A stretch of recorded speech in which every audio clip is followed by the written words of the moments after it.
Welcome back to Gun Culture Radio, and as you guys know now, we have a sponsor now. First, I want to kind of I guess introduce Derek as now he's going to be my. We'll say you're my quarter host, because you're going to be on half the episodes, at least, maybe more, but at least half of the episodes. So you'll be like you're half of the show on half of the episodes. Almost there. You're my co-host on half of the episodes, so it's like quarter host, right? That's about right. Quarter, 35%. What do you call that? Yeah, yeah. So for you guys that don't like Derek, sorry. So I didn't know they were out there. Sorry, I apologize. People. No, I think everybody likes you. Okay, yeah, we'll take a vote, online vote. Yeah. There was one guy that said your laugh was creepy though, but I don't think he listens anymore. Yeah, okay, thank you. Yeah, thank you. Good. That's what I meant. That's what I wanted. Yeah. Yeah. Creepy laugh. No. Creepy laugh is yeah, exactly. Laugh. Yeah. Okay, thank you. Exactly. We weeded out all the weak listeners at first. On the first few shows, we weeded them out. Only the people that really want to be here are here now. Like, okay, all right. Look, Derek, sound less sinister. Yeah. Don't scare them now. Yeah. Okay. Oh man. Sorry. So we have a sponsor now, as you may have heard in the last episode with Duncan Trussell. And if you guys weren't freaked out by that show and you're still watching now, that our sponsor is SDI. It's the Sonoran Desert Institute. Their website is sdi.edu, and it's basically it's a gunsmithing. It's an accredited gunsmithing school basically, and they do accept GI Bill. Oh, so great people. Yeah, so I mean that's the thing that's cool about it to me is veterans who get out of the military and they're struggling to figure out what kind of career they want to get into. That's a good option if they want to get into if they want to get into the firearms industry, gunsmithing. I think they even offer. I'm not 100% sure, but I think there's even some others courses they do offer or are going to be offering that for other positions in the gun industry, like if you want to work in the gun industry, some stuff like that. So that's a great option for veterans or anybody that wants to be a gunsmith. Sounds good if you got a real interest. I mean, a real legitimate interest. It sounds good. Yeah, definitely. Yeah, so that's cool, man, and we appreciate them for supporting the show and everything. So if that's something that you might be interested in, check out their website and see what they got to offer. So I'm still learning about it myself, but it seems like a really cool option out there if you're wanting to learn to be a gunsmith. So I was thinking the other day about the movie Red Dawn, which okay. Well, first of all, I have to say, yeah, okay. I have to say the original. I wasn't crazy about the remake. I don't know why it lacked something. It wasn't flag waving as the original Red Dawn. What 83? Yeah, something like that. Patrick 85. Swayze, I think. Patrick Swayze. Yeah. C. Thomas Howell. Very flag waving. I remember seeing something. A long time ago on a review, the guy that made the movie said he wanted it to be very flag waving, America, rah, and we kick all kinds of butt. And it was flag waving in like a cool way because it was kind of like more of a focus on the people, and it wasn't just like rah the military necessarily. Yeah. It was just like, look at the people, look how the people are standing up to this foreign invasion. Exactly. And it kind of promoted just the American heritage of just independence and guns and outdoors and just, what I'm saying? It's cool in that sense. And I believe that scene, and it was realistic, because I do believe the scene at the first part of the movie when they're in the classroom, they look outside and see the Russian paratroopers parachuting into the football field. Awesome scene. And the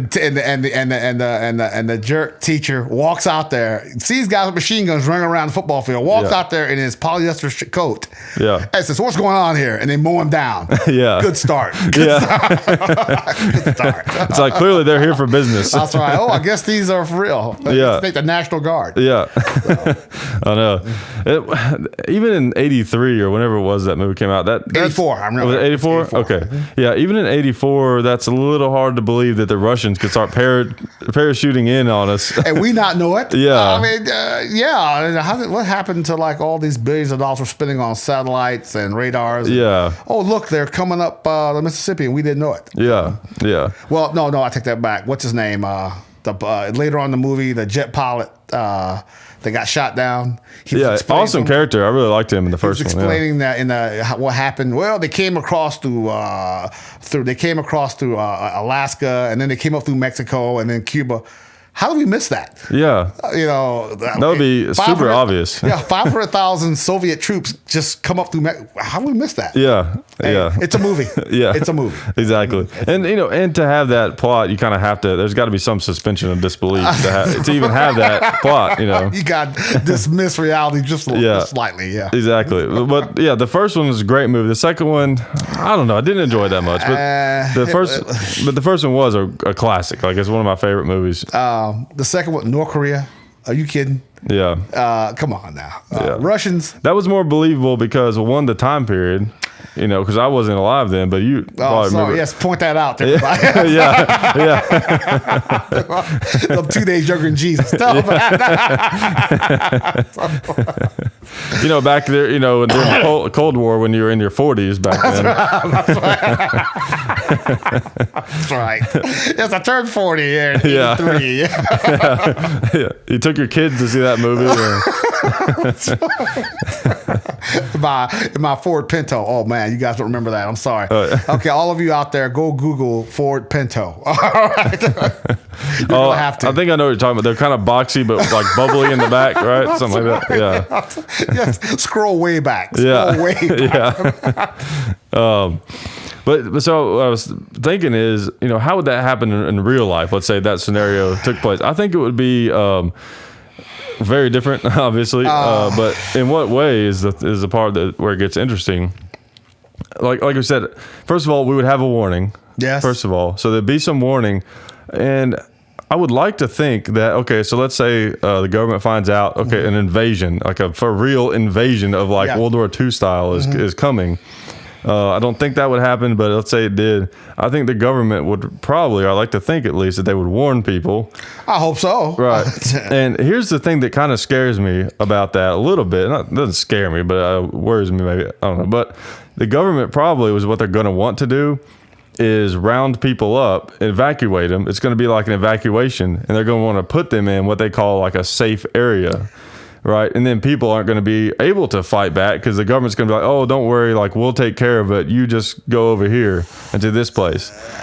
That's a good one. Good. I don't know. I think what you're going to have, if something like that happened somehow, let's don't get into too many details on how it happened. But if it did, there'd be panic, of course. Right. And I think grocery stores would be cleaned out. There'd be no milk and bread for miles. Yeah. All you people in the South know exactly what I'm talking about. Milk and bread, I know. Like the least important food in that situation. There would be panic, and that would be the biggest problem I think the government would have initially is panic. And then you got these people who want to go out there and fight the bad guys. Yeah. I don't know, dude. If the bad guys get over here, they're the real thing. Right. And, you got to be realistic. I understand wanting to defend home and property and all that, but when the Russian tanks are coming down the road, let me pick somebody less threatening. North Korean tanks are coming down the road. You might not want to go up against them with your 410. Okay. Right. We have to be realistic about it. Like even it's not like, oh, you're not trained, so don't try. No, you should still try. It doesn't matter if you're trained. If you have a gun, you know how to shoot it, and you can. Yeah, of course. Anyone should try, but also make the best use of yourself. Be reasonable. Too. You being dead or killed the first day is not going to help you, your family, or anybody else. Right. Exactly. Plus, if there are a whole bunch of them out there, best thing might be to lay low. Right. Hey, don't confront them directly. If a foreign power, let me make sure for all our ATF friends, I specify that a foreign power invaded the United States, that you should not confront them directly. Yeah. Why do I feel like I had to say that? Yeah,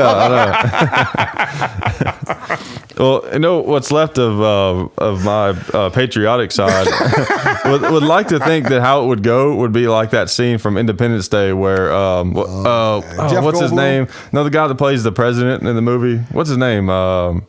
That guy, related to the Sheens or whatever. He stands up on that flatbed or that truck and gives that speech or whatever. And he was basically there, but there wasn't the speech so much. What I meant was just the how anyone who could fly, they were like, "Come on, let's do this." There's all these, jet pilots laying, lounging around now. Yeah, exactly. But I would like to think though that that's how it would go with the government. They would evacuate people, and then they would be saying, "Hey, anybody who's got weapons and ammo, or the ability to fire a weapon, and the ability to fight, let's go. All right, everyone like that goes over here, and everyone who can't goes this way and will be protected." I would love to think that that's how it would happen. That the government would respect people and want them to help and utilize that very awesome power of the Second Amendment. But I don't know. There's something deep in my bones that almost says that's maybe not how they're going to play Probably it. not. Before that to happen, it would have to get to the point where they felt like they couldn't handle it. Right. You seen that movie, Battle of Los Angeles, when the aliens come down? Also, the California National Guard kicking buck. Yeah. Once they realized they couldn't handle it, that was beyond their means, then might be the call. All right, patriots, come forward, grab your weapons, and okay, cool, let's go. Yeah. But until then, you need to make sure the family, friends, everybody is safe until that time comes. Right. But see, they might not if they evacuate people out of cities and take them to some other area. They might not let people bring their guns with them. That's the problem. How would they stop them? Well, I don't know. They might search everybody. I don't know. It'd be tough because Because I don't know. For some reason, I can just see the government not letting people bring their guns, saying it'll just be a liability, a safety issue. I took the words out of my mouth. Yeah, it'd be a safety issue. Exactly. And then meanwhile, one of the big parts of the Second Amendment protecting us from foreign invaders. If for some reason our military wasn't able to hold them off and they came onto our shores, then all of our houses are full of guns and no one to use them. True, but then what other options would you have? You have to go it on your own, and are you prepared to do that? Right. So, I don't think I would let anybody evacuate me, to be honest. I don't think I would. I think the only time I've heard that they can make it mandatory for an evacuation is if there's martial law has been declared. Right, which they surely would in that situation. They would. So your choice then would be, okay, I'm going to disobey this lawful order by the government, and then you be on your own. Yeah. Which that might be, in some ways, that might be better. Right. I think it would, because I don't know. I don't like the idea of just waiting and hoping that you're being protected. I want to have my own chance of defending myself. Master of your own fate. Yeah. Yeah. I don't want it to be like. I would rather have my own gun fighting against incredible odds than have some type of force protecting me from those odds and just for the best. It'd be like just standing behind a wall just hoping that it doesn't break down. You know what I mean? I don't like that. I want to feel like I died doing, like, trying, trying to protect myself. Depending, a great idea as long as you got the right people. Right. As long as you got the right people, it'd be a great idea. That would be one of the biggest problems I think it will face initially, making sure you had the right people for something like that. Right. Because as we all know, not everybody should be out there doing something like that. Right. But of course, in that situation, though, it's like anything is almost better than nothing in some ways. True. As long as they're shooting in the right direction. Yeah, very important. Yeah. and plus, like, you can set it up the right way. I mean, like, I would think people with military experience would you would want them kind of somewhat in charge of like the group, right? And then people who could shoot, them aiding them and them kind of working closely with them. So, like, for example, people like you would be on the front of, like, making decisions, and then people like me would be right there with you, being helped along by the people with the experience, but proficient enough to where they could actually do some good. And then the people who really just couldn't do much, they could be, like, in the back, supportive support roles. But then if they had to, they still have guns where they could shoot. I gotta say this. Okay, I gotta say this. People with the right military experience. Well, yeah, that's you ever true. Notice all these? Okay, I'll say it. I'm gonna say it. You ever notice all these Veterans Day parades and all that? You always see all these former SF guys and former Rangers and former Navy SEALs. Where are the cooks and the mechanics Yeah. and the guy that did paperwork. Where's that guy at? Yeah. So, the only reason I said that is there are too many posers out there. Right. Too many posers. This guy, okay, you got me into story mode. This guy, I'm down there at this certain place in a certain town doing a certain job. Right. Was that vague enough? I'm not sure. That's good. But, and I heard this younger guy, he was going around, somebody asked him, where he was from. And he said, I just got back. Oh, yeah? That's vague as hell. I just got back. Yeah. And the other guy said, from where? He says, Afghanistan. Yeah, Afghanistan. Oh, yeah. And I'm listening to this. And and the other person said, oh, yeah, you're in the Army? And he goes, yeah, man. He says, well, what's your job? And the guy says, artillery sniper. Oh, okay. And I think you told me this. The artillery sniper. I went, I haven't said a thing. I'm in the background. He says, artillery sniper, just got back. Yeah, it's pretty rough over there. Yeah. Okay. And the other person shook his hand. I shoot artillery out of the air. That's right.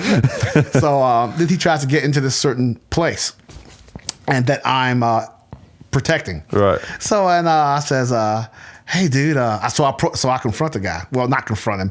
I walk up to him and I go, hey, man, I heard you was in the Army. Yeah. What did you do? He says, artillery sniper. Yeah, that was my job, artillery sniper. I go, okay. I said, you know what, man? If you're going to tell a story like that, make sure you got your facts straight. And then that was followed by a few explicatives that I won't repeat here on John's show. And told him to get lost. So he got upset and said, are you challenging my valor? Are you challenging my valor? I said, yes, you bleep, bleep, bleep, bleep, bleep, bleep. So and he went off and got the police. Wow. He said, got the police. This guy just challenged my valor. He just challenged my valor. And I said, hey, the guy's full of you know what. Get him out of here before I stomp the you know what out of him. And then he went up the street pouting. I hate posers. Sorry, people. I hate posers. And he was probably one of those in the camp that actually was in the military, but just exaggerated. Because it's like there's like two different. Okay, I see like three different levels of them that I've seen. Where you got the guys that like never even been in the military, right? That's really kind of the worst kind. Never the biggest posers, yeah, never even been in the military, and all of a sudden they, are claiming to be something, right? Of course, it's always the best, the coolest job, too. Right, and then you got the guy who was in the military that didn't do any type of combat, who's a support guy, who's claim, which is nothing wrong with that, but you were there, but there's no reason to try to act like you were some tough guy in the military, except when you're trying to impress women.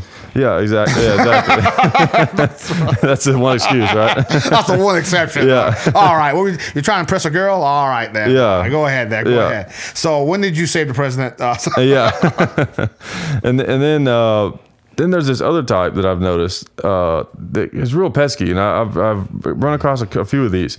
There's a guy I've met before where they've actually been in combat, and you can tell that they have probably, but it was like a very brief amount of time. It was like one thing, like one experience of combat or something like that. But then they make it sound like they were like just turns into Normandy. Yeah, exactly, exactly. And San Juan Hill. Okay, yeah. And those guys can almost be more frustrated because, like, dude, you were actually there. Like, you actually saw that stuff. Why are you trying to impress me? Like, first of all, I don't even care to that extent. Like, I don't know. It's just crazy. I can't talk too much. I have been known to, embellish the occasional tale, killing polar bears in Iraq. Hey, come on now. It was a once in a lifetime thing. Come on. But, it happens. But depending on who's talking to you, take anything they say with a grain of salt. Okay, all right, that was a cool story, bro. But hey, come on. What always when my BS meter goes up, always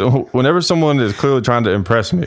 Yeah. If someone's just kind of like telling me a story, it's like, okay, but clearly if someone really is just trying to be impressive, that's their ultimate goal. It's like, okay, then probably most of, or if not all of what you're saying is probably not true. And let me say, I gotta say this. People know when you're BSing them. People know. Yeah. So don't. Hey, you know what, man? Cool story. Whatever you did, it was cool. Great story. But just don't go carry it away. Right. Yeah. Yeah, that's crazy. I don't understand what. I mean, I get the motivation because people want to sound cool, but it's like, hey, if you want to be that guy, go out there and do the work and do it. Oh yeah. You know? You mean actually go out there? What? Yeah. You know, yeah. It sounds amazing. Yeah. What the? I know. You crazy? Yeah, really. I mean, yeah, imagine It's dangerous that. out there, man. Come on. Yeah. It's a lot easier to just say it. You know? Come on, man. Can't just sit here and talk crap. What are you talking about? Come on, man. Oh man. But Red Dawn again. If God forbid that ever happens, make sure your family friends are safe, and then if you feel froggy, get out there and pitch. But use your head, just like everything we ever talked about here, within reason. Yeah. Within reason. Yeah. I'll tell you what. If I was gonna lie about something impressive that I did, it would be I would pretend to be one of those people that have agreed to go to Mars and not come back. I have to say, I don't care who you are, if you're a Navy SEAL or what you've done. Yeah. Like that is one of the most impressive human accomplishments. I'm going to colonize another planet. Okay, you got me beat. All right, yeah. Yeah, I mean, that's crazy. I mean, obviously it doesn't require, you've heard about this, right? That they're sending people to Mars. They're testing, examinations, training, whatever, yeah. With no expectation of coming back, ever. Dude, I don't know if I couldn't do it. Sorry. Yeah, Couldn't do it, man. that's rough. That's some real pioneer stuff. That's like people that came from Europe here. Yeah. Okay, get on that boat, and once you go on, you're not coming back. Yeah.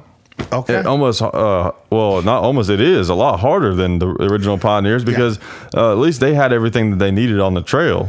Yeah, or once you got there, you knew it was there somewhere. Yeah. Yeah, but with that, it's like you're just relying on technology. If that technology breaks down, you're done. Dude, man, I couldn't. I like to think, oh, yeah, what's that? No problem, got it. But no. Yeah. I mean, it does make sense for us to try to try to develop another planet because it's kind of like having two jobs, right? That's right. I got a backup. You know what I'm saying? Like if you get fired from one job, that's right. You got another one. So yeah, things get rough on Earth, man. We got to get up to Mars, man. Right. Total Recall. That's right. Yeah. Was that not that one? Not the remake, but the original. Yeah, the remake. Schwarzenegger. Another example of just a failed remake. Yeah, no, the remake, the original with Arnold Schwarzenegger, dude, excellent. Right. Arnold, he's always got the cool lines. Yeah. Who was in that with him? What's her name? I can't. Yeah, I know you're talking about. Female. Sharon Stone. Sharon Stone. Yeah, and then the brunette, the one he selected, the Spanish one. What's her name? Whatever her name was. Maria Conchita Alonso. No, it wasn't her. Okay, quick. We'll Google it later. Come on. Yeah. Anyway, best line of the movie. Sharon Stone was playing Arnold's wife. And she comes on there and she tries to kill the dark-haired woman that was helping him. And Arnold, she comes out there and Arnold gets a drop on her as she's trying to kill the woman that had been helping him. Yeah. And Sharon Stone looks at him and says, Arnold, I'm your wife. You know I love you. I'm your wife. Yeah. And then Arnold shoots her in the head and says, consider that a divorce. Yeah. Great line. That was, yeah. There was a lot of great lines. He always gets the cool lines. Yeah. Not the best actor, but I'll tell you what. Come on, it's Arnold. He can deliver a line though. When you got Schwarzenegger, you don't really expect Shakespeare. It's Arnold. Come on. Exactly. And I can't believe he's been here 40, 50 years and still has the German accent. Oh yeah. Probably around the house he speaks with a Brooklyn accent. Probably. He's like, oh, hey, get over here. Oh, somebody's watching. Oh, y'all. Yeah. I think my favorite Arnold line is probably from Predator, as far as just one of those corny classic ones. And he goes, so there's some guy like tries to shoot him or something. Isn't it that beginning where they're like doing that raid on those drug cartels or whatever? Mm-hmm. And he throws this massive Bowie knife and it goes through the guy and sticks him to a post and he's like, stick around. Oh God, I remember that. Yeah. And what was the other guy? The governor, what's his name? Jesse Ventura. Yeah, Jesse Ventura. He plays the Navy SEAL, and he's up there with the minigun on his back. Yeah. Of course. Yeah. Of course. Right. He's got the minigun on his back, and he says, that guy, he's trying to get this guy, but he can't shoot him. He says, that guy's dug it deeper than Alabama tick. Yeah. And the guy walks up to him and says, hey, you bleeding, man. And Jesse, with that big chaw tobacco in his mouth, says, I ain't got time to bleed. Okay, cool, Jesse, but you might want to put some Band-Aid on that. Yeah. I'm not sure. Exactly. Okay, great line. It's what you expected. It's not great acting, but it's just entertainment. Yeah, you gotta love those old '90s action movies. but back to Mars though. That You're sorry, we drifted. Yeah, that's okay. but really, that is that's a pretty awesome thing that we're doing that we're gonna actually send people to Mars, and it really does take balls for those people, man. They got some balls for. I think if you send enough that. people, enough folks with enough stuff, it's very possible. Right. Because if it's just, okay, we got 5 people, we're done. Ain't no way, dude. It's another planet. And there ain't, as far as we know, there ain't nobody there. But if you send enough people with enough stuff, why not? Right. But I thought they colonized the moon first. I thought it'd be moon, then Mars.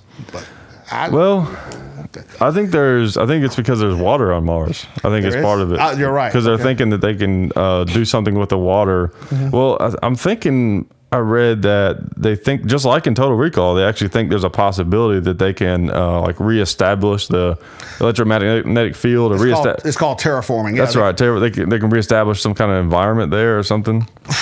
Okay, go for it, dude. Yeah. I won't go, but I admire anybody that does. Yeah. Dude, again, the unknown, like what's really there. Right. What's on the other side of Mars that we can't see? Right. And would they even tell us what's really there? That's another thing. I see World of Worlds. You're right. Yeah.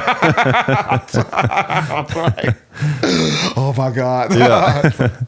So, okay, who knows? But I got to give it to him. That movie, Avatar, when they had the contractors go onto the other planet, it took 5 years to get there. Yeah. Of course, great movie, but people came up to debunk it, to point out flaws in it. And they said the same thing. It would be cheaper for a company, especially if this was a privately owned company. Why would you send people there for 5 years just to bring them back? Right. And God knows, look, the amount of money you have to pay those people to go there, live there for 5 years, pull security, and then come back. It's cheaper just to go ahead and send people there with the idea that you're not coming back. Right. And let them stay there, and then whatever children you have there will be raised there, and they can work for your company. Right. It's just, it don't make economic sense to send people that far out, then bring them back, which I think is what NASA's thinking. It don't make economic sense to send people to Mars with the intent to bring them back. Right. When we come up with the USS Enterprise, I guess it'd be a lot cheaper then. Right, exactly. Mars, that's about 30 minutes away. Okay. Yeah. And in a way, it's like a gamble because you're kind of betting on, if you're wanting to come back, you're betting on the fact that our technology will improve over time. Oh, yeah. To the point where you can come back. Or nothing happens here to keep you from coming back. You know? Well, yeah. That's another possibility. Right. So that's always scary. Yeah. So it's kind of cool. But what's funny though is it almost seems like they would try to colonize the desert before they try to colonize space. Yeah, we got a lot of desert here. Yeah. Maybe we could do something with that. Yeah, exactly. I don't know. Or maybe under the ocean. Considering, I think I heard the stat that 9% of the ocean is still unexplored. Hey, dude, there's a lot of this planet we still ain't got around to. Right. Hey, dudes, I don't know. Maybe it's me. Yeah, that's the thing. People talk about the population problem. Yeah. Which, it's really kind of up in the air whether it really is a problem or not. It does complicate things when there's more and more people. Mm-hmm. It definitely makes things more difficult. But there's still a lot of space on this planet. I think it's kind of like the way I look at it. It seems like on Earth right now we're at this race between technology and human consumption. It's like, which one is going to win? If human consumption wins, then our planet might get destroyed. If technology wins, then our human consumption won't really matter because we won't be consuming the Earth at the same rate that we are, basically. If we develop technology to where food is much easier to produce and distribute, which is very possible that could happen within a reasonable amount of time, then it won't really matter where you live.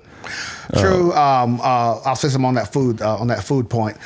More food has been produced in the last years that were produced in the 10,000 years before now. Right. So I don't think necessarily it's food production is an issue. It's getting to the people. It's not the distribution ain't what it should be. Right. Not everybody has the same amount of food. Not everybody has the same amount of resources. I think if we could maybe do something about this population thing, right. If we got everybody up to the same level, right. economically, technologically, because there's still people sitting around somewhere that pregnant. What happened? Yeah. Must be something in the water. Yeah. I have no idea why that woman's pregnant again. Yeah. What the hell's her problem? Yeah. So there's still people out there like that. And I think if we need education, economic status, if we bring everybody up to the same level, then people realize, well, maybe I don't need 6 kids. Right. I was in this certain part of the world.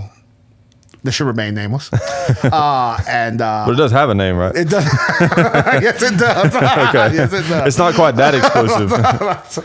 But I was. This is a cultural thing, and I was shocked. But it's a cultural thing that's acceptable there. This individual had an 8-year-old bride. Wow. My God, it's their culture. I'm not demeaning it, right. but I don't necessarily agree with it. But it's not my culture. Right. I think I don't think that's a good thing personally. But it's what they do, where they come from. I respect that, but I don't agree with it. Right. But I think we could do a little less of that. Right. I mean, we got to draw a line somewhere. Yeah, it's tough for kids growing, because you're really susceptible to whatever environment and culture that you grow up in. Mm-hmm. And I mean, really, you almost can't make your own decision until you're like at least 25 anyways. Yeah, really. Really. Yeah. I mean, you're not prepared mentally to do that. Yeah. Right. And yeah, that's tough, because it's like it's both ways. Because like, who are we to say their culture is wrong? Exactly.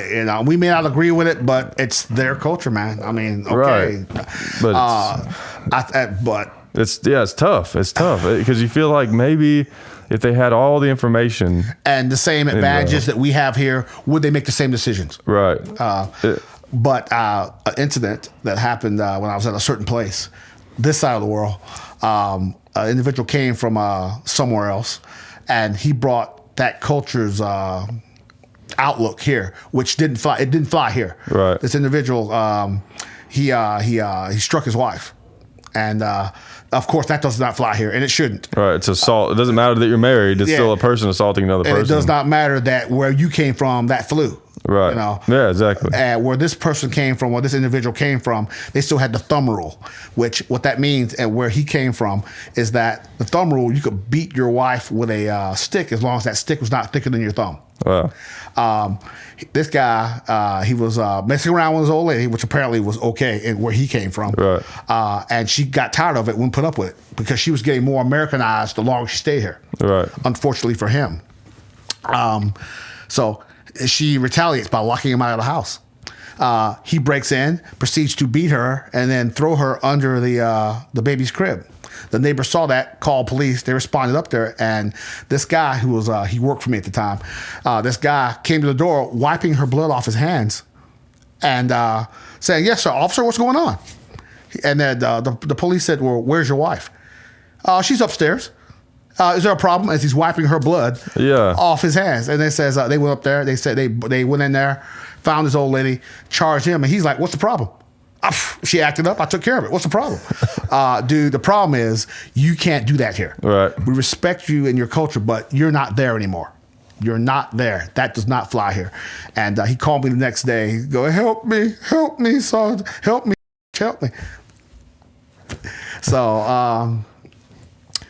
I had to explain to him that, hey, I understand where you came from.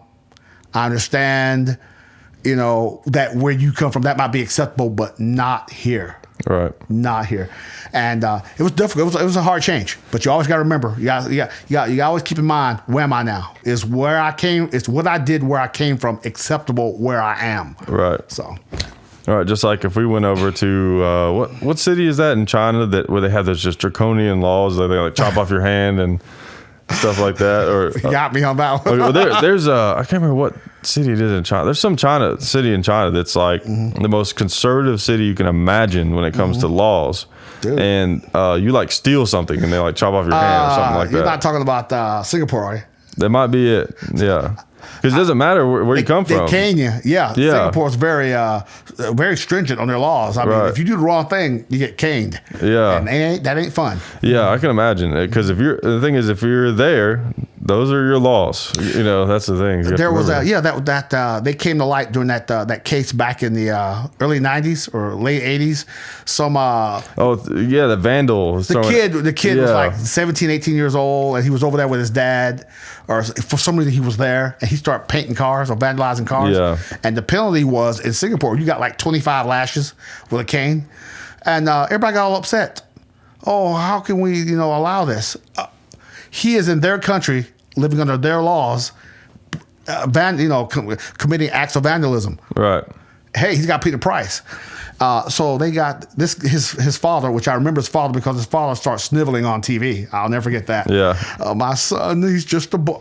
Your son is 18 years old and vandalizing cars. Wanted the U.S. to do something. Like what? Yeah. So I believe the United States just asked them if they could consider that he's not from there and that he maybe did not understand. Right. And so the Singapore people said, okay, no problem. We won't give him 25 lashes. We'll give him 8. Yeah. Which is for them, it's like, you're getting off easy. Come on. You're getting off easy. But you can die, I've heard from that. People die from it. And that's it's kind of a weird thing when you think about it, because that's something that every now and then that hits the news, where some American is overseas. Yes. They get involved in some situation where they're like a journalist. That's happened a lot, and they get put in prison or whatever it is. Head chopped off. That's a whole other can of worms right there. But what's weird is it's like, so when something like this happens to an American overseas, all of a sudden it becomes a really big deal because they're an American. It's America, come on. But we're fine with them doing that to their own people. Because it's not us. Right, it's not us. Which I understand it to an extent, but it's a little weird in some ways. You have to understand, because we tend to feel like no matter where we are, we're Americans, dude. Come on. Right. We're Americans, dude. Right. Right. Because they forget that America is not an actual, real just force of some kind that resonates off of us. I mean, it's just an idea that's enforced by a bunch of people. I gotta say this. One thing about Americans, I think one reason some places maybe resent us is that whenever Americans go somewhere, they turn wherever they are into America. Right.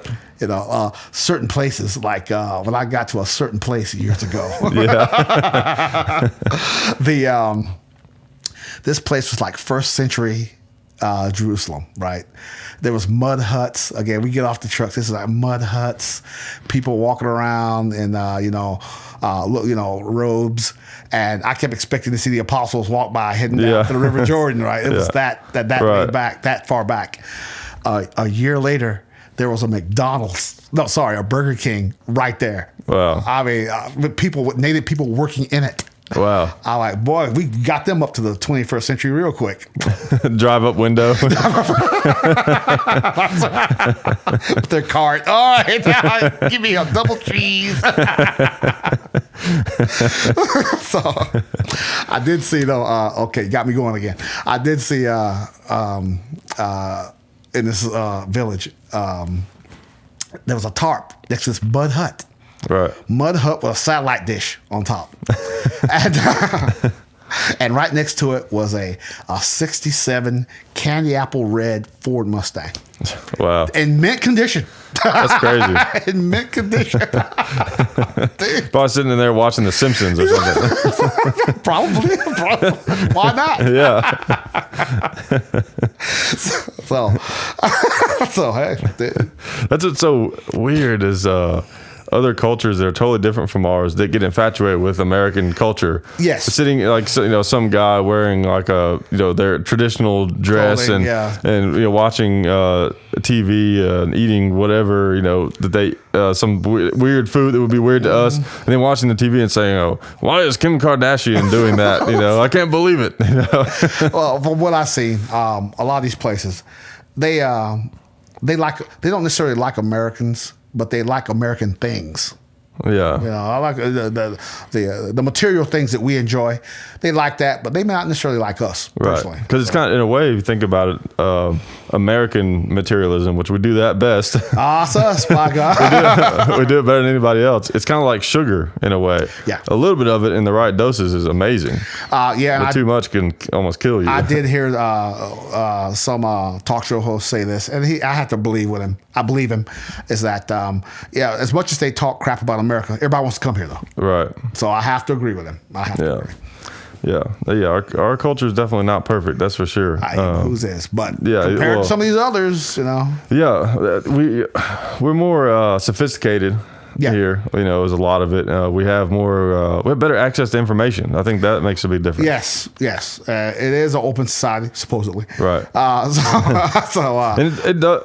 You know, people complain about that for good reason, but it does pretty well at that compared to other places. It really does. You're right. We're more open than some, and not as open as we could be, but a still, lot compared to some of these other regimes out there. Right. We're doing pretty good. Right. Okay. I mean, you can't complain. Not really. Yeah, exactly. And really, you get down to it, a country is a regime that made it. Really, that's all it is. I will say this: as much as some people complain, they won't go nowhere else. Right. So exactly. Hey. Yeah. America's pretty good with all of its fault, and part of the greatest thing about America is that we can sit here and have these conversations about it. You know what they would do in some other countries? There'd be 2 stakes out there and with piles of wood. We'd be tied to them. Yeah, exactly. I think it's important to not forget that. You know, put it in perspective. You know, like too much flag waving can be a little you know, unrealistic. Yeah, but then too much flag burning can be very very unrealistic. Good comeback. All right. Don't wave it or burn it. Just put it on your wall. You know, I gotta say this. Every American that can should go and travel abroad somewhere. Because if you travel around to other countries, you go, my God, America, we got it good. Right. Hey, let's get back there. And I think that's the biggest thing that made me realize how good we have it here is by going to other countries. Yeah, I need to do that. I've never been out of the country. Dude, I need to do that. You gotta go. Even on a smaller scale, people need to get out of their comfort little zone. Bubble. Yeah, that's another thing. Bubble. Some people never leave their bubble. I mean, there's people that they never leave.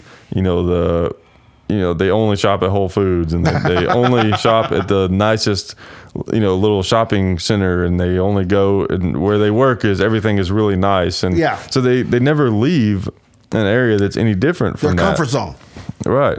And I think it is important to be more well versed and understand lots of different areas. It broadens your mind. Yeah, and how people live. Now, I've actually never been out of the country, but I've toured this country a lot. I've actually seen most of what it has to offer. Even that, because get out there and see what else is out there in America. Different kinds of people right here in America. Hell yeah. Yeah, like from going out to the SHOT Show event out in Vegas, I've seen a lot of the desert over the past couple of years. Really did open my eyes up a little bit, because I didn't realize how some people lived out there. It's crazy out there. Have you been out like out west and stuff, I guess? Oh yeah, Nevada desert. It's crazy out there how there'll be like a guy living in a trailer, and not like a redneck trailer, not that good. I mean like a pull behind your truck trailer.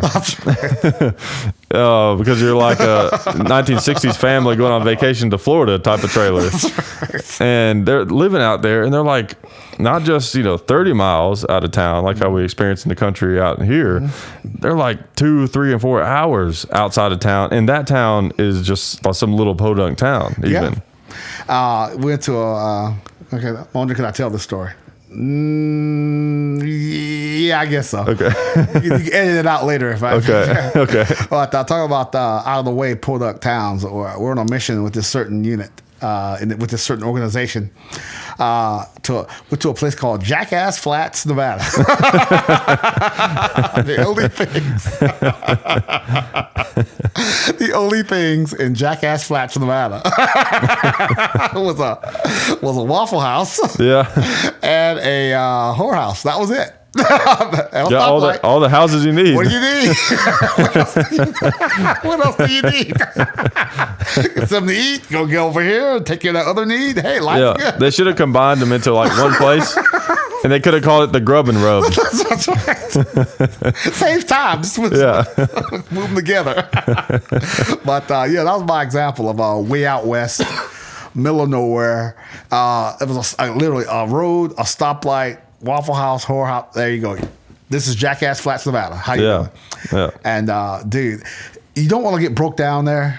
Probably not. You're kind of iffy if you want to stop there.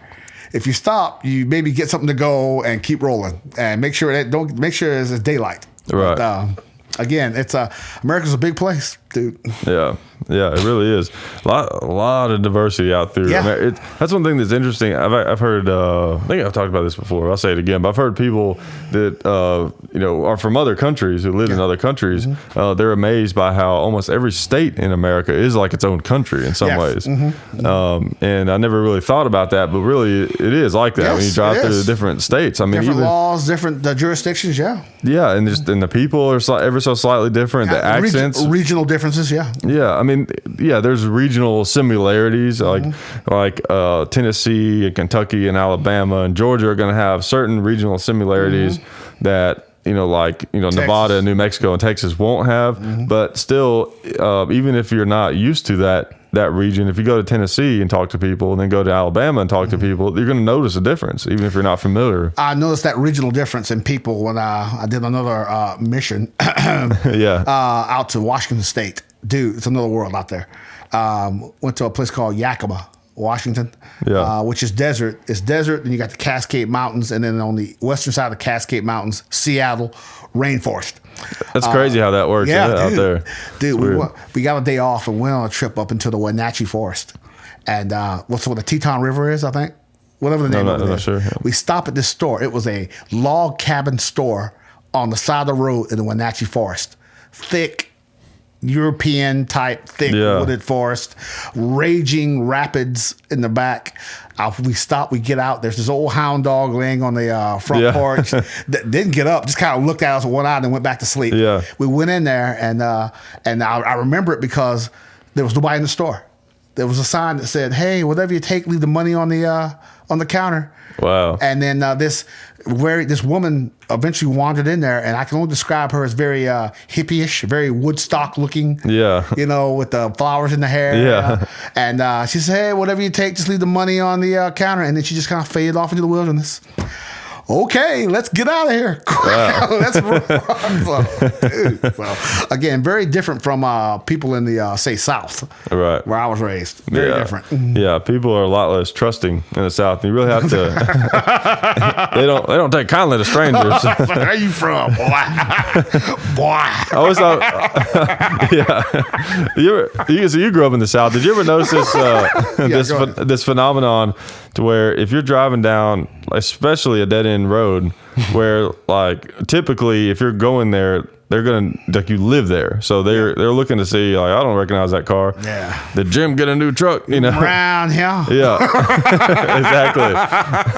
But there's this weird phenomenon where at first they'll be giving you the stink eye, like who's this guy, and then as soon as you wave, like all you gotta do is just.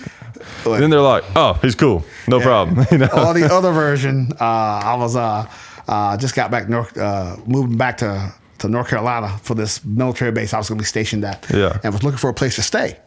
And I just pulled up this little jerkwater town in the middle of this southern state. Okay, it was North Carolina. And I pull up and I says, "How you doing? I'm looking to see if there's any kind of apartments, houses, anything for rent around here." And he goes, "Where you from?" I go, "Georgia." He goes, "All right, you all right then." I'm like, "Okay, thank you. I'm glad to know." Yeah, because I'm from a specific part of the country. Somehow I'm okay. So, but again, I know what you mean. I know. Yeah. It is weird how, and there's a lot more. I'm trying to think what the difference would be. It's like they're a lot more defensive, I guess, or something like that. It's just they're not as accepting. You have to earn trust, earn respect. I mean, Southern people can be some of the nicest people, when you get to talking to them, but they're very. Don't pee them off. Yeah, you don't just like just pull up in somebody's yard. No, you might not want to do that. You might not want to do that. No, not at all. Like that was a weird adjustment for me growing up where I did, and then now that I live like in the suburbs, basically. Oh yeah. Like someone will like walk on your sidewalk. It's like in front of your house, and it's kind of like, hey, who's this? But then it's like, oh yeah, I forgot. Oh yeah, you familiar? You all right? Go ahead on. But it's a very different culture in that sense. You give people distance. Like if you get your car worked on or something, you don't just hop up there. So what's you kind of it's kind of like it's like everybody follows that principle from the old West of that hello to the camp kind of thing. Exactly. It's a lot like that, really. It's you don't just run up on people. No, you just say from way out there, how you doing, and then you just kind of slowly walk up, and then how you doing, and get to know you, and then you're okay. Yeah, but just don't expect right. people to be cordial to you. Right. And another thing too, I've noticed that especially if you're not from the South or whatever, if you're trying to if you have some type of dealing with some Southerners or whatever it is, especially if like you're in a business or whatever it is, you're using a Southern business, don't act too much like you're in a big hurry. That's right. That's one of the quickest ways to piss off a Southerner is if you're asking something of them, which may be reasonable because they're working behind the counter of some business or whatever. But if you act like you're in a real big hurry, don't you rush me, boy. Yeah, exactly. Exactly. If you act like you could have it anytime. Just whenever you get around to it, it's all right. Yeah, then they'll probably be like, oh yeah, I'll get that right out to you. They're probably more likely. It's more about you're being cordial, you're being respectful, you're being courteous. Right. That goes a long way. And it should. Yeah, it really does. Don't act like, hey man, you're behind there, you better serve me. No. Yeah. Hey, relax. And especially if you were from like the Northeast or the North or something, because there is that stereotype about them that they're like always in a rush and very blunt and all this, which is funny because I've actually spent a fair amount of time in those areas, and I don't really pick that up really. They always seem really nice, and the whole thing like Northeasterners or New Yorkers and people like that are rude. Depends on what part. Like New York City, where it might be a little bit different than New York State. That's true. I've never been to New York City. I've been to Philadelphia. Okay. It's similar kind of. But the people away from the big urban centers tend to fit the stereotype. Maybe. Yeah. Oh, sorry. Lean more that way. Right. To what you expect. Right. Because they're from the urban cities. But the folks out in the country, just regular folks, just plain folks. Yeah. Hey, come on now. Yeah, exactly. People that are constantly forced to be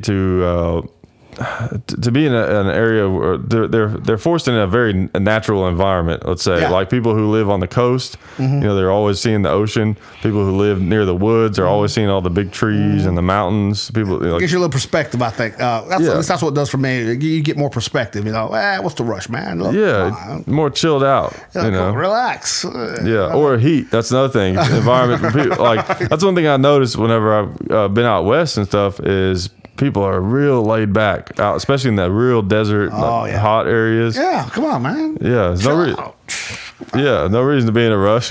I got I got a job offer. No, not a job opportunity. Right. In Los Angeles. And they said, dude, don't go out there, man. I went, why not? Hey, man, your attitude won't fly out there, man.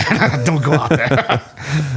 Come on, man. They'll eat you up. I went, okay, man. All right. Thanks, man. Thanks for warning me, man. Thanks for saving me. I would think LA would be quite a mix of all kinds of people because LA is the product of like tons of people moving out that direction. But a lot of your urban areas tend to have, if you're from a place that's traditionally laid back, especially Southern style, laid back, ain't no rush. We'll get to it when we do. You might not want to go to LA.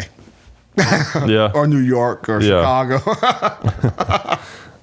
Yeah, I guess I could see that. Might be somewhat of a culture shock. Cultural shock. Yeah. What you rushing around for, boy? God, hurt sound. Have some sweet tea, boy.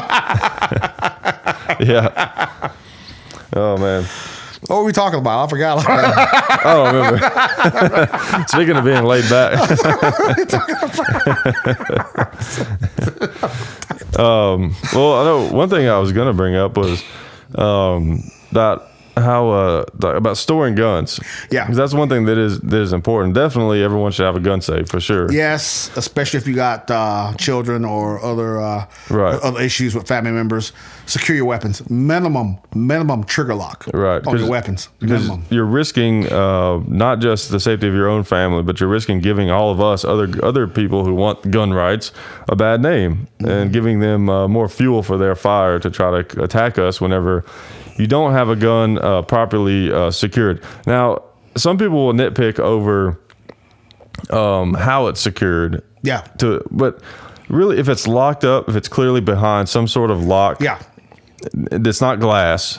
Like to me, a locked, like your classic old school old man gun case with it's wood and just glass doors. Like that's not locked up. Crash that glass. Okay, I got your guns now. Yeah, exactly. But if it's behind metal, even if it's a cheap Walmart safe that you paid $75 for, that's enough. Or locked in your car. If you have to do that, as long as it's locked up behind something fairly solid.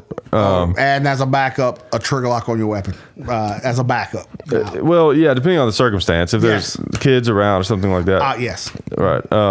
But yeah, keeping them locked up, keep them away from kids. That's extremely important. And everybody knows that. It's just we have to be reminded sometimes. Yes, we do. But one of the things I wanted to talk about along those lines is these things that are coming out now where they're like what's that company? Tactical walls, I think they're called, or something like that.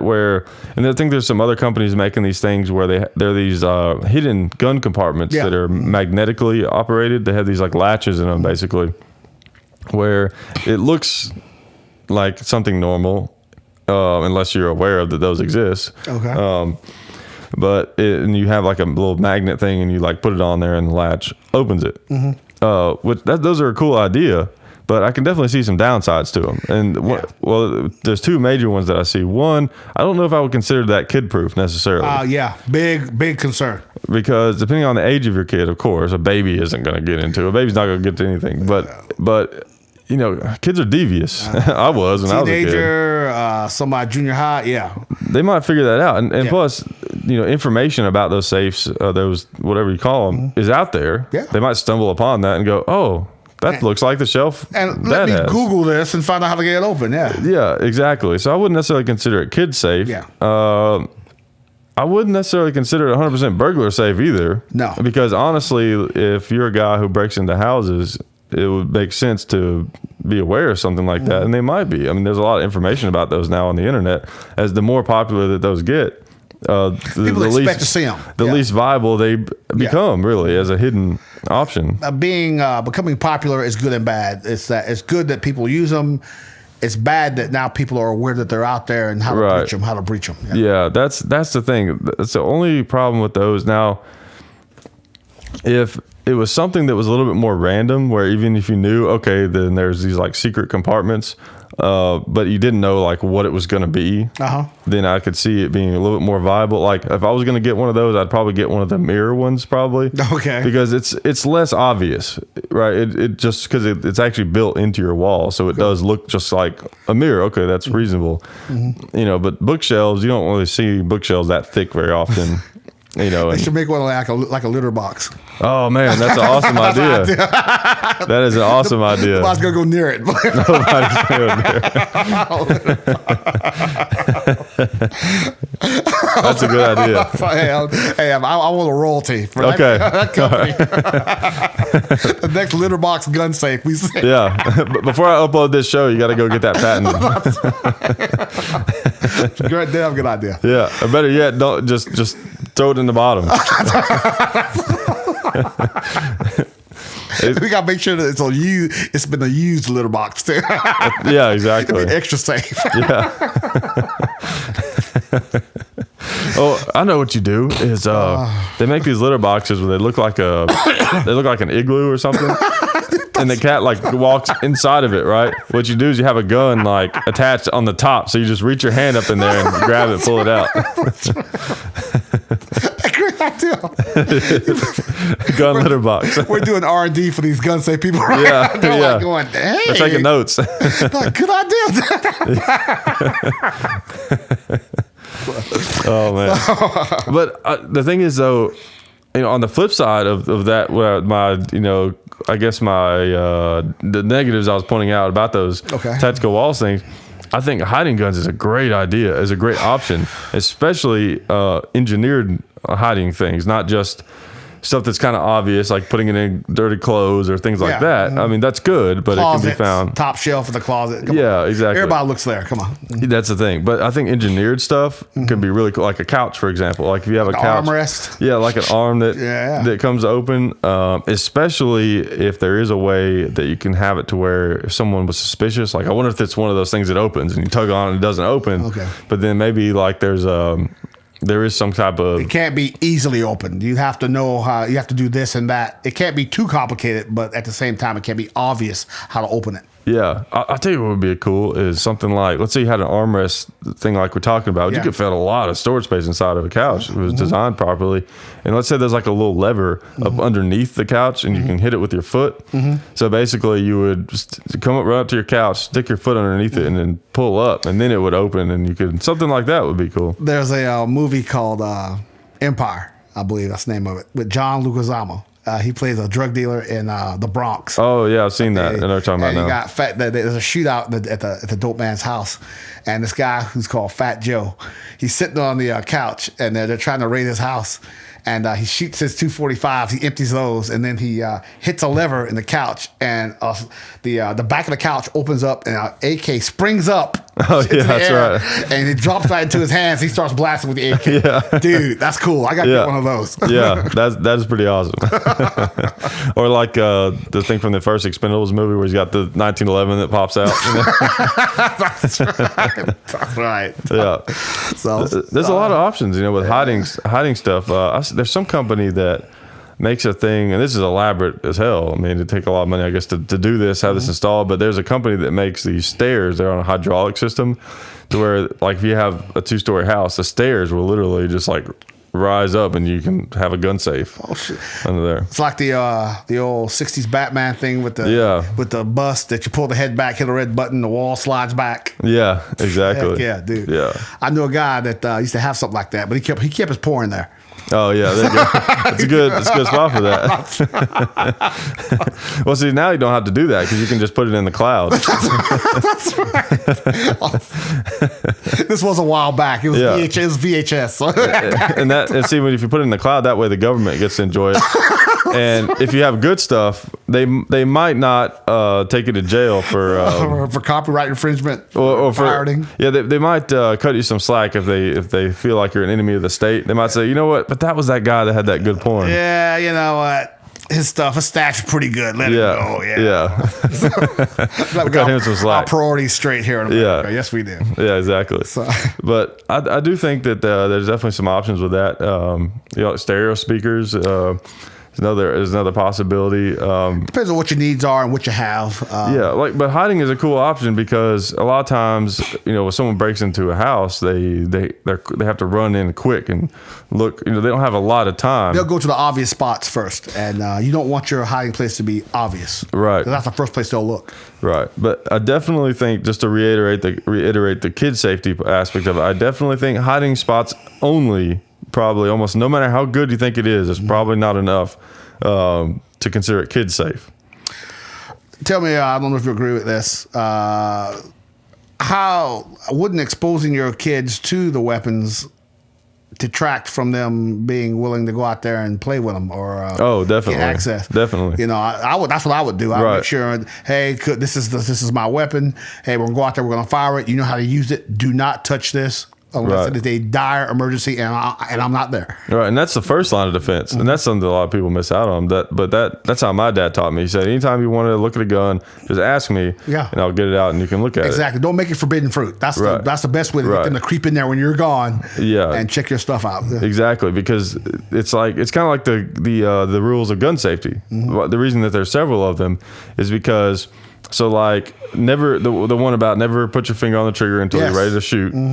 And then never put never point a gun at something that you're not willing to destroy. Yeah. And always be aware of your backside, where that bullet's going to go. Yeah. So if you forget one of those, right? For example, if you point a gun at something you're not willing to kill, well, if your finger was straight, then, oops, made a mistake, no harm, no foul, and you just remember that next time. Or if you do accidentally fire off a gun, but you were aware of where you were pointing it, then, okay, worst case scenario, you got a hole in your floor, maybe. So it's the same kind of thing. You have to teach your kids about the guns. Very important, because if you do make that mistake for some reason, because nobody's perfect, no matter how hard you try, you're always going to make some mistakes. Then at least because this happened to me when I was a kid, if you find a gun, you're not gonna do anything bad with it. You're just gonna say, "Oh, that's a gun. I know what that is." Because it's nothing special. You understand that it's not a toy. It's a weapon that requires much responsibility to even handle. Right. And I think one thing, back to the Red Dawn scenario, I think a lot of people don't necessarily understand how devastating weapons are. Yeah. And that people just, even if they go to the range and shoot targets, you don't understand how devastating a firearm is. Right. Even an old one. If you're trained, if you're exposed to, you're trained with weapons, you do understand that this is not to be messed with. Hey, let's put this in its proper place. Let's handle it with care. Right. Yeah. Yeah. That is important. I think at a young age, showing them, because that was the thing that helped me when I was a kid. Is I shot guns. I started shooting when I was 3 years old, and I saw like, okay, right there, that thing that bullet just shot. Like, that's pretty hard, and it just went right through it. Like, what's that going to do to me or someone else? It's easy to understand that. And that's the best way to teach people respect and to avoid most of your problems. Right. Yeah, to show them. That thing that reading I was doing before I came here said, too, that most of your gun violence that you see here in America tends to be among young guys, gang-related. Yeah. So, again, back to that responsibility thing, and how devastating weapons can be, even in these communities. I think carrying a weapon is one thing. Understanding how powerful that weapon is something else. Right. And one thing, you mentioned gang violence. One thing that is frustrating the anti-gun side loves to look over this fact, or these two facts. Yeah. One that you looked up and brought to me today, we were talking about before the show. But one other important one is to remember, most gun violence, as they call it, because gun violence is more important than other kinds of violence. That's right. Yeah. Is as a result of gang violence because of the drug trade, right? Yes, so exactly. So in our society, whether you agree with it, the fact that it should be legal or not, in our society, we have a prohibition of certain substances, right? And I'm not going to get into that, but that is a fact. There are certain substances that, I'm having trouble saying that word for some reason, substances that exist on this planet that people really, really want. They really want these. And because of this, this black market enterprise that is massive. I would even argue in some ways might be even bigger today, just because there's more people now than even the 30s prohibition that we think of. Yeah. And in a lot of ways, probably even more violent. Yes. Better weapons. Right. Because basically what you have is a business no different from any other, except for the fact that it's illegal. So how do they enforce those businesses? How do they enforce that business? They can't send a cease and desist letter if someone is selling in their territory, right? They can't get a lawyer. They have to use violence to enforce this. And most of the gun deaths in this country are related to that. And they don't always get it recorded, too, because the problem is if some guy gets shot up, right, and in some kind of gangland style shooting, like, he screwed somebody over on a drug deal and he gets shot in a drive-by shooting, he's not going to say that that's what happened. He's going to say, I was minding my own business. And I was just standing here, and then somebody fired on me with an AK or whatever. And that gets recorded as, oh, look at this, innocent person. And yeah, right. Exactly. Back to that that study I pointed out to you. That was from the CDC, Center for Disease Control, which anything we quote here is from a credible source. Thank you very much. At least from here on out, right? We'll try. You're right, from here on out. Yeah. Before, well, I don't know. But from now on, the CDC found in a 2010 study that, and I want to make sure I brought this up, that in 2010, there were over 8,800 gun-related deaths in the United States. 61% of those gun-related deaths were suicides. Now, we are not downplaying suicide by no means. But pointing out that suicide has absolutely zero connection to when they say gun violence, exactly. what they're referring to. Mm-hmm. Like that is that's someone's personal choice. Like exactly. They would have used it, anything if they were exactly. really that. Exactly. It was not homicide. It was suicide. Right. Again, not to downplay suicide by no means, but the popular image that there's all these gun deaths, right. Through murder, crime, robbery. No, 61% in a 2010 CDC study, suicides. Yeah, which is a tragedy. Right, it is, but right. not homicide. But it has nothing to do with guns being a problem in the country. Exactly. Like, mental health is the problem. That's right. Exactly. Yeah, mental health. Exactly. I don't think gun deaths, people who are killed by guns as a result of the drug trade yes. or suicide, while those are equally sad, I don't think they have anything. They shouldn't even be part of the whole gun violence exactly. argument because it has nothing to do with exactly. private ownership. Those are two different issues. Exactly, two different issues. Yeah. Also, the other point that I absolutely believe should be pointed out was that a study from 2010 by the American Journal of Public Health found that there were 2.45 million crimes stopped by armed citizens in the United States in 2010. That's a big number. And you absolutely hear nothing about it. Absolutely. Yeah. So again, except for just now, right? Yeah, just now, yeah. But anything like this Arizona thing we just heard about, anything that looks crazy or violent, if it bleeds, it leads. We get saturated with it for 24 hours. So yeah, and I know we talk about the news all the time, but it's so true. The news points out extremes, exactly, and then those extremes start to feel like norms, and exactly. that's a big problem. That's a big problem. The news turns extremes into norms. At least how, not literally, but like how people feel about them. Exactly. Public perception. Yeah. That further on that 2.45 million crimes that were stopped by armed citizens, most of these people did not have to fire their weapon. Most of them did not have to fire their weapon. Yeah, in fact, if someone confronted these people with a firearm, doing the right thing, the right way, saved the day. So, right, because criminals are going after that weakest gazelle. Yeah, exactly. Exactly. The slow one. Yeah, exactly. Exactly. The one that fell asleep. That's right. So yes, there are plenty of people doing the right thing the right way, but we don't hear enough about it. Right, which is a cool thing about new media, and I can't say it enough because it gives people like us and other people a chance to look up this kind of information and try to get it out to people. And the people who are actually willing to look at the facts when it comes to the gun control issue, I think will find that the facts are just overwhelming, and they can see how a lot of these very convincing sounding statistics that make it seem like guns are a big problem in this country are basically full of hot air. They're basically empty space when you really get down to it. I brought up a couple of points to you prior about how we can compare. I read one study that said that they expect gun deaths to go up in the United States to be 330,000 over 10 years. Yeah. Okay, I understand. 480,000 people a year. That's 480,000 people a year die from cigarette-related illnesses in the United States every year. That's about 1,200 a day. Yeah. I think nobody's going to outlaw cigarettes. Yeah, exactly. Alcohol, 88,000 people a year.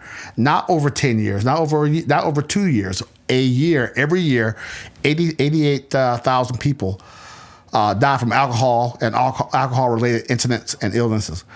us every year, and I think we already tried getting rid of alcohol. Right. That didn't work. Yeah, exactly. So, and the reason that there's a double standard when it comes to those things is because everyone, whether they partake or not, everyone has exposure to the good and bad of cigarette use and alcohol use. We've accepted it's your responsibility. If you want to smoke, then you got to do the right thing. If you don't, the repercussions. Right. Everyone has exposure. You know, everyone's known people who smoke cigarettes that don't have health problems. People have known people who drink that don't, kill people on the road or become alcoholics. But there's a big portion of the country who their only exposure to firearms is strictly the negative. It's only when bad things are happening that they have to be afraid of. Exactly. So a lot of it comes down to exposure. Exactly. But I got to say this. When they, after Sandy Hook, they talked about, again, trying to regulate ARs. That was the biggest thing they could have done for the AR manufacturers because people ran out to buy them. Yeah. I mean, and a bunch of new manufacturers just popped up out of nowhere. They could not keep up with them. Yeah. I mean, in this certain town that I live in, stores that were the day before full of ARs were like cleaned out in a week. Yeah. I mean, people, and I even saw this on CNN. They said that people who never thought about buying a rifle before, all of a sudden, my God, I got to get one. Yeah. So. It's kind of like the government was playing this game of whack-a-mole, right? But to get their hammer, they had to go through this really long registration approval process. And by the time that they might have even gotten approved, there were just too many moles at that point. Which I did read one more thing is that said that they estimate there are 310 million guns out there right now that we know of. Right. And if the government tried to outlaw weapons, are people just going to bring all those back? Right, exactly. Well, what are you going to do with the weapons that are already out there? Right.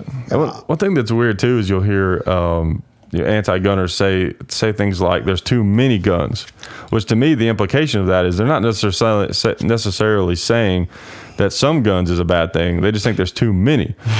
Okay, here's the problem with that. When you say too many guns, there's always going to be the percentage of people who would use guns in a criminal manner. It's probably going to be about the same depending on the population. Yeah. So when they're saying too many guns, they're just talking about reducing the people, the honest citizens' guns, but it will affect that number of guns the criminals have. Zero at all. No. So basically, if you were the only thing that would even have a chance of working would be if you got rid of literally every gun. Which ain't gonna happen. And that would be basically impossible, especially now as technology is improving with 3D printers and all this kind of stuff. Come on, that's basically not possible. And it's funny, we talked about this with the guy on the last show that even if you did get rid of all the guns, I mean, it's not going to matter.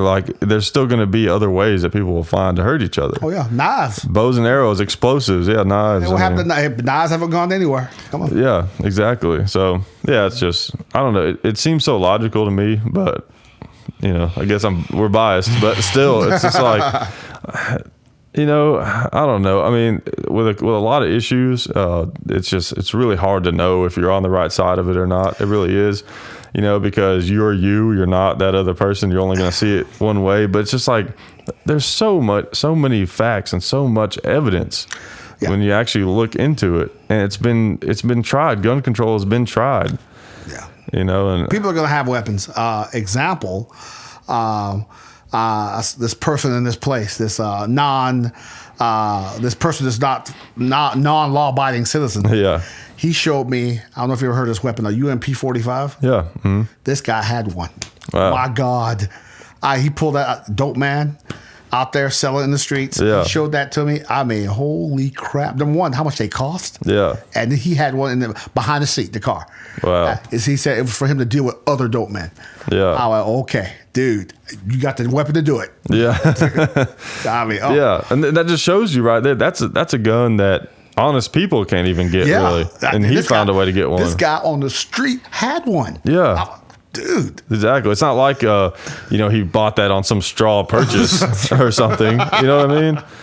Dude, I could not believe it. Blew me out. He pulled that out. I was like, I was awestruck. Yeah. I'm actually looking at a real one. Yeah. So besides law enforcement, dude. Yeah.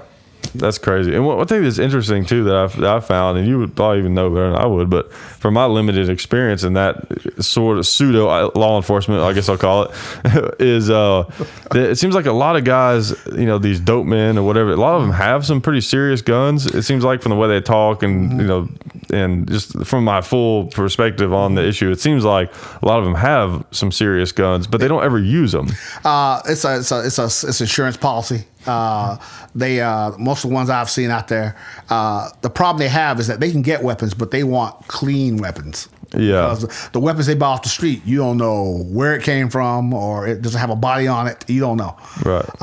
That's the problem they have out there. They can get weapons, but the problem is if they buy a weapon from somebody that they don't know where this weapon came from, what have they done with this? And if you get caught with it, everything that happened with that weapon is going to go on you. That's true. I never thought about that. As a regular law-abiding citizen, if you accidentally bought a gun, let's say from someone on a private transfer, private sale, that was used in a murder, you actually have a lot less to worry about, because what are the odds? I mean, you should be careful and vet anyone. Like if you're buying a gun from someone, you know, at least check their ID, all that kind of stuff, if it's a state where that's legal. But there is that possibility. But what are the odds of you just so happen to have been in the same place where this murder took place? I mean, basically, immediately, like if they track it back to you, they're going to go, oh, okay, clearly, like you bought it, you didn't know. You're going to have to do a lot of explaining. You have to do some explaining, but there's basically no chance of them like getting you on anything. No. But, I mean, it depends on you and your background. Right. But by the same token, a criminal, though, who has a gun that's been used in a murder like that, especially if it happened locally, and he maybe has a record, he might have a lot harder time. Oh yeah, proving his, proving that he had nothing to do with it. So that's funny. I never thought about that before. It's important that if number one, you go to an authorized dealer or a gun show or a gun shop, do the right thing the right way. Right. I personally would never buy a weapon from someone that, hey, dude, look at the back of my car. Definitely not that way. No. But it is legal to private, transfer, but you still have to be a private sale. You still have to be careful. Yeah, my comfort level is not there. Right. I'll be nah, dude. Look, or if you do, you make sure you get the documentation down. You got to have a bill of sale. Right. Handwritten works just fine too, by the way. Right. Yeah, it does. So. And there's websites like there's basically a Craigslist for guns out there. Of course. It's called Arms List, and I've used it before. It's you have to be careful. That's the thing. Yes. I've run across ATF agents on there before, like trying to get me on stuff, which it's not going to work, because I'm not going to sell a gun to someone in an illegal way. It's just not going to happen. No, it's not worth it, and I wouldn't do it if it was. Go ahead. I'm sorry. Well, I was going to say, but the thing that they try to do is they'll say that they're in Tennessee, and or they'll have or if you'll be interested in a gun that's for sale, and they'll say Tennessee, like the state that you're in. But then really they'll be like, oh, actually I'm in Georgia, or actually I'm in, whatever, Kansas. And, but I'm living here temporarily, or I'm going to be there. They try to suck you into meet them somewhere. Yeah. Yeah. Or like there was this one gun I was selling on there, and, it was this woman, she had this like sob story about how she was buying it for her husband and she didn't want a paper trail. That was a big red flag. Yeah, thank you. Yeah, and she was like, of course, out of state. No thanks. I was at this certain place, and this individual says, "Hey, dude, I got this gun. I want to see if you want to buy it." It was a Colt, a chrome Colt, 1911. Yeah. I looked at it. It looked beautiful. I'm like, where did you get this from? He says, I got it from somebody. Oh, okay. Sorry, dude. I'll tell you what. But I will do, though. Now I'm curious. So I'm like, I'll tell you what, dude. Let me get them serial numbers. Let me check it out real quick. And so I'll just come back tomorrow, and we'll see. In fact, he want to trade. Again, some of these criminals, they want clean weapons. Right. So that they can't buy your weapon from you, they'll do a trade. So I says, their dirty weapon for your clean one. Yeah. Exactly. I was like, nice gun. It was a beautiful chrome 1911 full size. Yeah. I'm like, let me get these serial numbers, guy. As soon as the guy drove off, I called the cops. Hey, I got some serial numbers for you. And how much did he want for it? Did he say? Yeah, he was gonna let it go for $6,000. It was a $1,500 gun, easy. Okay, that's not like just real obvious, but 6 is pretty cheap for a nice Colt. I looked at it and I thought this is a $1,500 gun, and he only wants $600 for it. Well, depending on it might have only been like an $800 or $900 gun, depending on what it was, but still, 6 is pretty cheap for a nice Colt. Yeah, Colt, that's what I fixated on. It's a Colt 1911, which I thought, I may be wrong, is top of the line. Not top of the line, but they're a good one. Yeah. I mean, they're a really well made one, but they're like, I mean, they have different categories, of course, but they're like around that $1,000 range. Okay. They vary between like, for like a new one, between like 9 to like 14 for a lot of them, something like that. That's what I was thinking. This is a high dollar. I thought a high dollar gun. Yeah, it is pretty high dollar. Yeah. So I get the, and plus the nothing that made me suspicious. As I opened this trunk, there was a strong marijuana smell. Oh yeah. Okay, dude. All right. Let me get them serial numbers off that gun, would you? And so he gave them to me. I copied them down, and then as soon as he drove off, I called the police. Hey, run these numbers. This guy just tried to steal me a gun. Yeah. And they took the numbers, and then they came back and says, "Hey, what's this guy look like? What's this?" I'm like, I don't know. They says, "Hey, we need that weapon." Oh man. And he came back. He said, "So you gonna buy it?" I says, "Dude, I tell you what. You need to give me that gun. You need to get it off your hands right now. If you get caught with that weapon, you're done. Get rid of it." Yeah. And he says, "Oh, okay. I'll turn it in now." Okay, I'm sure he did, of course. Yeah, right. But dude, never just take a weapon from somebody. And I've had multiple shady people offer to buy my weapons from me. No, dude. Yeah, if they have that creepy factor, not worth it at all. And plus, if they buy your weapon and then commit a crime, and it comes back that you sold it to them, you're probably going to be fine, but you don't know. Yeah, you don't know. It's just too because now it's not worth it. The question is, did you know that he was going to do what he did with it? So exactly. Yeah, it's tricky. Well, I guess we've yacked at him long enough, dude. And time flies. I know. But man, appreciate you coming on again. Anytime, man. And so the way I'm going to try to set it up is have you on like every other show. So yell at me, because I'm trying to stick to doing one every week. So cool. before roughly 4 months. So you every other time. Cool. So at least like your haters, will have at least 2 shows a month to watch. There are haters out there. Oh my God, how will I sleep tonight? Yeah. And I'm just kidding. You actually don't really have any haters. I mean, on some of the first episodes, there was a couple, but whatever. You know what, dude? They're like I'm losing a little sleep. Yeah, well, I had haters too. That's the thing. I mean, come on, man. Whatever, dude. Yeah, whatever. And that's the thing. If you're appealing to too wide of an audience, you're probably doing something so lame that it doesn't really have much substance to it anyways. I mean, it's nothing, there's always going to be people that aren't going to be into what you're doing. That's the thing. So that's why people ask a lot hey, I want to get a YouTube channel started. How do I do it? And all this kind of stuff. Yeah. I mean, you just got to do what you are interested in. Yeah, exactly. That's the thing, because you're not going to know if you're trying to play to somebody or record a certain. It's going to be fake, and then if it is successful, you're going to not really know how you did it, and it's going to make it. So if you're just being yourself and people like it, then just keep being yourself, and it'll keep being successful. So anybody got a problem with me or you? Don't listen, man. It's cool. Oh yeah, people are gonna. Yeah, hey, people are entitled to their opinion. That's what we're doing. Exactly. Exactly.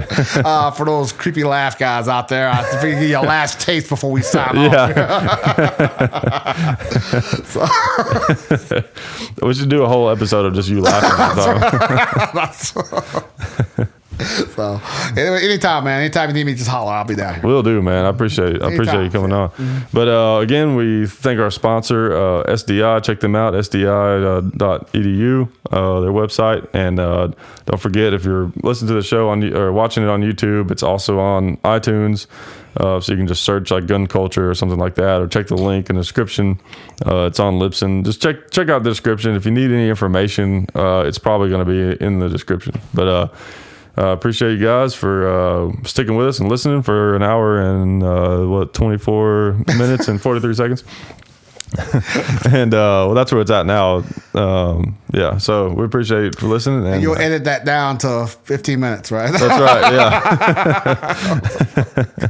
that's right. But actually, it won't be that length because we had that thing at the beginning where we had to fix the microphone. But okay, but anyways, we appreciate it, and we'll talk to you next time.